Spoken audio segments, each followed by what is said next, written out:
যখন বাবা আদমকে সৃষ্টি করলো, সৃষ্টি করার পরে আল্লাহ পাক রব্বুল আলামিন ইবলিসকে বলল আমার আদমকে সিজদা করো। কথা ঠিক কিনা বলেন? যখন হুকুম করলো সিজদার জন্য, সমস্ত ফেরেশতারা একসাথে সিজদা করলো। হুকুম করেছেন আল্লাহ, তিনার হুকুম বাদ দেওয়া যাবে না, তিনার হুকুমের উপর কোনো হুকুম চলবে না। এই শুনিয়া প্রত্যেক ফেরেশতা সিজদায় জমিনে লুটায় পড়লো। আল্লাহ রাব্বুল আলামিন দেখতে পারলো শয়তান সিজদা করে না, ইবলিস সিজদা করে নাই। তখন ইবলিসকে বলল, হে ইবলিস তুমি কেন সিজদা করলা না? তখন বলতেছে আল্লাহ আমার তো একটা কথা আছে। আল্লাহ পাক রব্বুল আলামিনকে বলতেছে আল্লাহ খালাকতানি মিন নারি ওয়া খালাকতাহু মিন তিন। আল্লাহ তুমি আমাকে আগুন দ্বারা সৃষ্টি করেছো আর আগুনকে মাটি দ্বারা সৃষ্টি করেছো। মাটির গুণ হলো মাটি নিচের দিকে যাবে, আর আগুনের গুণ হলো উপরের দিকে যাবে। এই দিকে তো আমি সম্মানী। একটু জবান খুলে বলেন না নাউযুবিল্লাহ। তখন শয়তান আরো যুক্তি বানাইলো, আরো কথা বলতেছে আল্লাহ তিনি হলো মাটির আর আমি হলাম আগুন, তাকে কেমন করে সিজদা করে? শয়তানকে জান্নাত থেকে বের করে দিল। জানি তো সবাই, আওয়াজ দিয়ে বলেন জানি। যখন আল্লাহ রাব্বুল আলামিন এই ইবলিসকে জান্নাত থেকে বের করলো, বের করার পরে শুধু তাকে জান্নাত থেকে বিতাড়িত করেন নাই, জান্নাত থেকে বের করে তাকে এইভাবে ছেড়ে দেন নাই। আল্লাহ পাক রব্বুল আলামিন তাকে শাস্তি দেওয়ার জন্য একজন ফেরেশতা নিযুক্ত করে দিয়েছেন। আল্লাহু আকবার। এখন এই ফেরেশতা তাকে কেমন করে শাস্তি দেয়, এই কথাটা জানলে আমরা আশ্চর্য হয়ে যাব। হতে পারে এই আলোচনা আমরা কোনোদিন শুনি নাই। আল্লাহু আকবার। জোরে বলেন আল্লাহু আকবার। আল্লাহ রাব্বুল আলামিন একজন ফেরেশতাকে নিযুক্ত করল, করার পরে তাকে ডিউটি দিল, ও ফেরেশতা তুমি ফজরের পরে এই ইবলিসের ডান গালে একটা চটকানা দিবা। কি দিবা? আওয়াজ দিয়ে বলেন কি দিবা? ডান গালে একটা চটকানা দিবা, এরকম জোরে দিবা। হুকুম কার?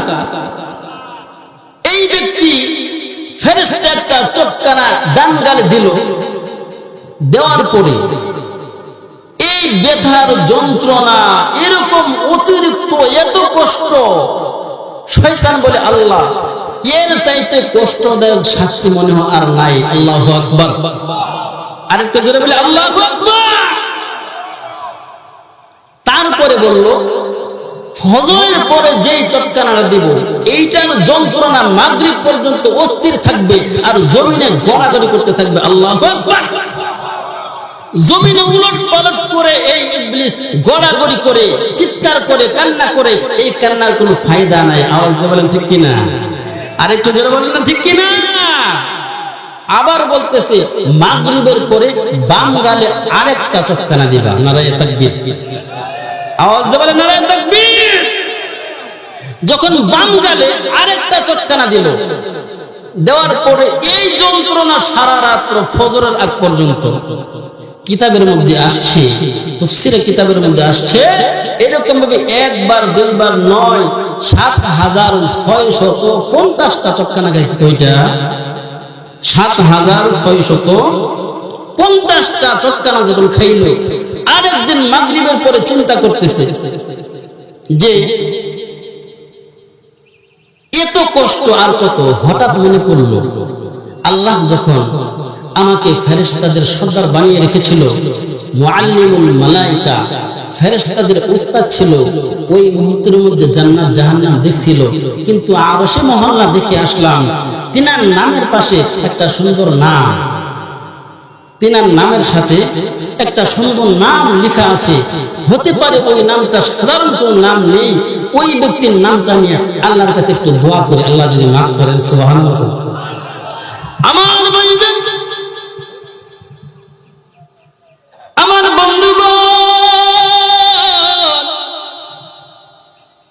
যখন এই ইবলিসকে আল্লাহ পাক রব্বুল আলামিন একটা নয়, দুইটা নয়, তিনটা নয়, ১০০ নয়, ২০০ নয়, ৬৭৫০টা চটকানা খাওয়াইলো। খাওয়ানোর পরে ইবলিস চিন্তা করতেছে আল্লাহ আর তো যন্ত্রণা সহ্য হয় না, আর তো ব্যথা ভালো লাগে না। আল্লাহ রাব্বুল আলামিনের কাছে শয়তান উপর দিকে তাকিয়ে দোয়া করে, আল্লাহ তোমার আরশে মহল্লার মধ্যে তোমার নামের সাথে একটা সুন্দর নাম দেখেছিলাম, সুন্দর একটা নাম দেখেছিলাম, ওমা আরসালনাকা ইল্লা রাহমাতাল লিল আলামিন।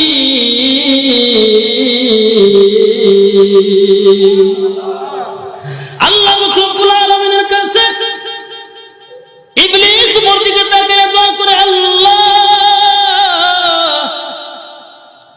এমন একটা ব্যক্তি, সাধারণ কোন ব্যক্তি হতে পারে না, ওই ব্যক্তিটাকে উসিলা করিয়া আমাকে তুমি ক্ষমা করে দাও। আল্লাহ পাক রব্বুল আলামিনের কাছে এরকম ভাবে যখন চিৎকার করিয়া প্রার্থনা করতেছে, আল্লাহ পাক রব্বুল আলামিন এই ব্যক্তি দোয়াটা কবুল করে নিয়ে এই ইবলিসকে ওই শাস্তি থেকে মুক্তি দিয়ে দিয়েছে। একটু জবান করে বলেন না আল্লাহু আকবার। আল্লাহ পাক রব্বুল আলামিন এই কথাই বলেছে, যদি কোন বান্দা পয়গম্বরকে স্মরণ করিয়া দোয়া করে, আল্লাহ পাক রব্বুল আলামিন ওই দোয়া বিফলে দেয় না। আমরা যখন দোয়া করি, যে কোন দোয়া করি, দোয়া করার পূর্বে আমরা দুরূদ শরীফ পড়ি কিনা বলেন? একটু জবান করে বলেন, পড়ি কিনা? আল্লাহ পাক রব্বুল আলামিন যখন ইবলিসকে ক্ষমা করে দিল, ক্ষমা করে দেওয়ার পরে ইবলিস দেখতেছে সন্ধ্যা হয়ে গেছে, তার চটকানার ফেরেশতা আসে না। তখন ফজর হয়ে গেছে, চটকানার ফেরেশতা তো আসে না। হঠাৎ করিয়া ইবলিস বলল, আল্লাহ এই নামের বরকতে এই নামকে উসিলা করিয়া ক্ষমা করে দিয়েছে। ওই ব্যক্তি সাধারণ কোন ব্যক্তি নয়, আপনি আমার নবী, উম্মতের কান্ডারি জনাবে মুহাম্মদ রাসূলুল্লাহ সাল্লাল্লাহু আলাইহি ওয়াসাল্লাম। হঠাৎ করিয়া আল্লাহর পয়গম্বর যখন তিনি দুনিয়া থেকে বিদায় নিয়ে চলে যাবে, এই মুহূর্তের মধ্যে ইবলিস বলতেছে, আল্লাহ আমি আমার পয়গম্বরের কাছে ক্ষমা চাইব, ওই পয়গম্বরের কাছে আমি একটু দরখাস্ত করব, আল্লাহর কাছে একটু দোয়া করেন, আল্লাহ যেন আমাকে ক্ষমা করে দেয়। এই চিন্তা করে ফেরেশতা প্রথম দিন গেল, আল্লাহর পয়গম্বরের বাড়িতে গেল, গিয়ে পয়গম্বরকে পাইল না, দেখা করতে পারলো না। তারপর আরেকদিন হাজির হয়ে গেল, শয়তান গিয়ে দেখতেছে আল্লাহর পয়গম্বর তিনার স্ত্রীর সাথে কথা বলতেছে, তৃতীয় দিন পায় নাই। তারপর আরেকদিন গেল আল্লাহর পয়গম্বরকে দেখার জন্য যাওয়ার পরে আল্লাহর পয়গম্বরকে গিয়ে দেখলো পয়গম্বর সাহাবীদের সাথে কথা বলতেছে। ওই জায়গায় বড় বড় সাহাবী, যারা জান্নাতের সার্টিফিকেট প্রাপ্ত সাহাবী, তাদের সাথে কথা বলতেছে। এই মুহূর্তে শয়তান সামনে অগ্রসর হয় নাই, শয়তান পিছনে চলে গেছে, আরেকদিন জামুনে। এই চিন্তা করিয়া কয়েকদিন ঘোরাফেরা করলো, কিন্তু কথার মনের কথা বলতে পারেন নাই। না বলার পরে আল্লাহর পয়গম্বর যখন যেই দিন দুনিয়া থেকে চলে গেল, সংক্ষেপে বলতেছি, আল্লাহর পয়গম্বর দুনিয়া থেকে বিদায় নিয়ে চলে গেল, ওই মুহূর্তের মধ্যে ইবলিস এত পরিমাণে কান্না করেছে, যত কান্না করেছে তিনার মেয়ে ফাতেমা, আবার সাহাবীদের মধ্যে বেলাল রাদিয়াল্লাহু তাআলা আনহু, তারা দুইজন যে পরিমাণ কান্না করেছে, বলেন তো বাবার জন্য সন্তান কম কান্দে না বেশি কান্দে? সন্তান কম কান্দে না বেশি কান্দে? কিতাবের মধ্যে এসেছে ফাতেমা রাদিয়াল্লাহু তাআলা আনহা এবং সাহাবীদের মধ্যে বেলাল রাদিয়াল্লাহু তাআলা আনহু যত পরিমাণ কেঁদেছে, তার চাইতে শত শত বেশি গুণ ইবলিস কেঁদেছে। আল্লাহু আকবার। ওই দিন ওই মুহূর্তের মধ্যে দুই পাহাড়ের মাঝখানে শয়তান যেদিন শুনলো আল্লাহ রাসূল দুনিয়াতে নাই, দুনিয়া থেকে বিদায় নিয়ে চলে গেছে, ওই দিন এত পরিমাণে মাটিতে গোড়াগড়ি করে চিৎকার করেছেন। ওই রাস্তা দিয়ে হযরত আবু বকর সিদ্দিক রাদিয়াল্লাহু তাআলা আনহু যাইতেছেন, দেখতে পারলেন একজন লোক জমিনে উলটপালট ঘোরাঘুরি কইরা গলা ফাটিয়ে চিৎকার করে কান্না করতেছে, কিন্তু আবু বকর দেখে চিনতে ভুল করেন না তিনি যে ইবলিস। আল্লাহু আকবার। জোরে বলেন আল্লাহু আকবার। দেখার পরে চিৎকার করা, এই অবস্থা দেখার পরে বলতেছে, ভাই ইবলিস তুমি কেন কান্না করতেছ? তখন বলতেছে, নবীজি দুনিয়া থেকে চলে গেছে এই কষ্টে কান্না করতেছে। তখন আবু বকর বলতেছে, নবীজি তো তোমার দুশমন, দুশমন দুনিয়া থেকে বিদায় হয়ে গেছে, কান্না করার কারণ কি? তখন এই মুহূর্তের মধ্যে শয়তান ইবলিস বুকে চাপা কণ্ঠ বের করে বলতেছে, ভাই আবু বকর, আমার দুশমন কিন্তু নবীজি ছিল না, আমার দুশমন ছিল আদম। আমার দুশমন কে? আদম নবী ছিল আমার দুশমন, নবীজি আমার দুশমন না।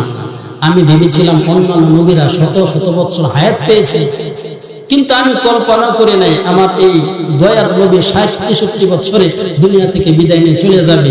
কিন্তু আমি আমার ক্ষমা চাওয়ার জন্য এই নবীজিকে উসিলা করে আরেকটা দোয়া করব, কিন্তু এই সুযোগটা আমি পাই নাই। বারবার গেছি, কিন্তু আমি এই সুযোগটা পাই নাই, এই সুযোগটা মিলে নাই। এই কষ্টে আমি কান্না করতেছি। আল্লাহু আকবার।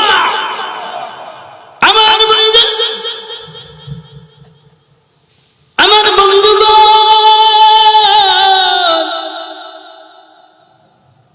ইবলিস এরকম করে জমিনে গড়াগড়ি করে কান্না করে, কিন্তু তিনি বলতেছে আমার শত্রু মুহাম্মদ নবী নয়, আমার দুশমন হলো আদম। এই জন্য আমি কান্না করতেছি। পয়গম্বরের কাছে কয়েকবার গেলাম, কিন্তু যে কয়েকবার যাওয়ার পরে পয়গম্বরের সাথে কথা বলতে পারি নাই। মনে করলাম আরেকদিন আসবো, অন্যান্য নবীরা তো শত শত বছর হায়াত পেয়েছে, কিন্তু আমি চিন্তা করলাম অল্প দিনের শ্রেষ্ঠ নবীকে আল্লাহ কেন দুনিয়া থেকে উঠিয়ে নিল? আল্লাহ পয়গম্বর দুনিয়া থেকে চলে গেছে, এই চিন্তা করে শয়তান কান্না করে। এখন বলেন, এরকম কিছু মানুষ আমাদের সমাজে আছে না নাই? আল্লাহর পয়গম্বরকে অনুসরণ করে না, ইত্তেবা করে না, কিন্তু আল্লাহকে পেতে হলে আল্লাহর পয়গম্বর অনুসরণ করার প্রয়োজন আছে না নাই? একটু জোরে বলেন, আছে না নাই? কিন্তু এই কথাটা আপনাদেরকে বুঝাইতে চাইতেছি, কেমন এক নবী আপনি আমাকে দান করলো। আল্লাহ এই নবীকে নাম নিয়ে, নবীকে উসিলা করে যদি কোনো বান্দা দোয়া চায়, আল্লাহ পাক রব্বুল আলামিন সঙ্গে সঙ্গে এই বান্দার দোয়া কবুল করেন। আল্লাহ পাক রব্বুল আলামিন কিয়ামতের ময়দানে এরকম কিছু আশিকে রাসূল নবীর প্রেমিককে হাজির করবে।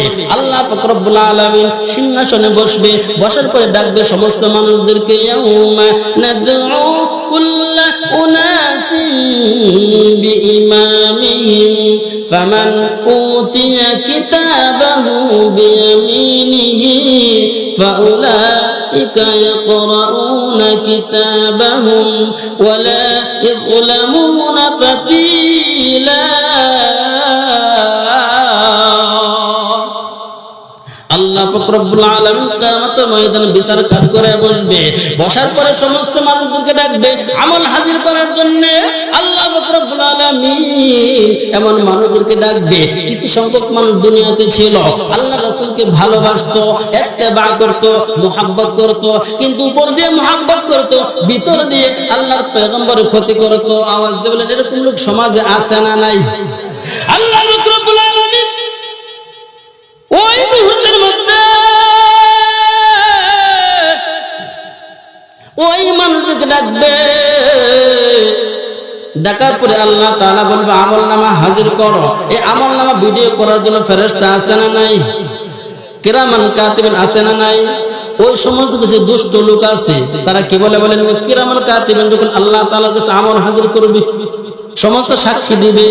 কিরামান কাতিবিন রোজ হাসরের দিন, কিরামান কাতিবিন রোজ হাসরের দিন মাওলার কাছে যদি করে অভিযোগ, বলবো দুনিয়ায় ছিলাম খাজা বাবার লোক, বলবো দুনিয়ায় ছিলাম ল্যাংটা বাবার লোক। এরকম লোক আছে না নাই? তারপরে আবার বলতেছে, কিরামান কাতিবিন রোজ হাসরের দিন মাওলার কাছে যদি করে অভিযোগ, বলবো দুনিয়ায় ছিলাম মুহাম্মদের লোক। এরকম লোক আছে।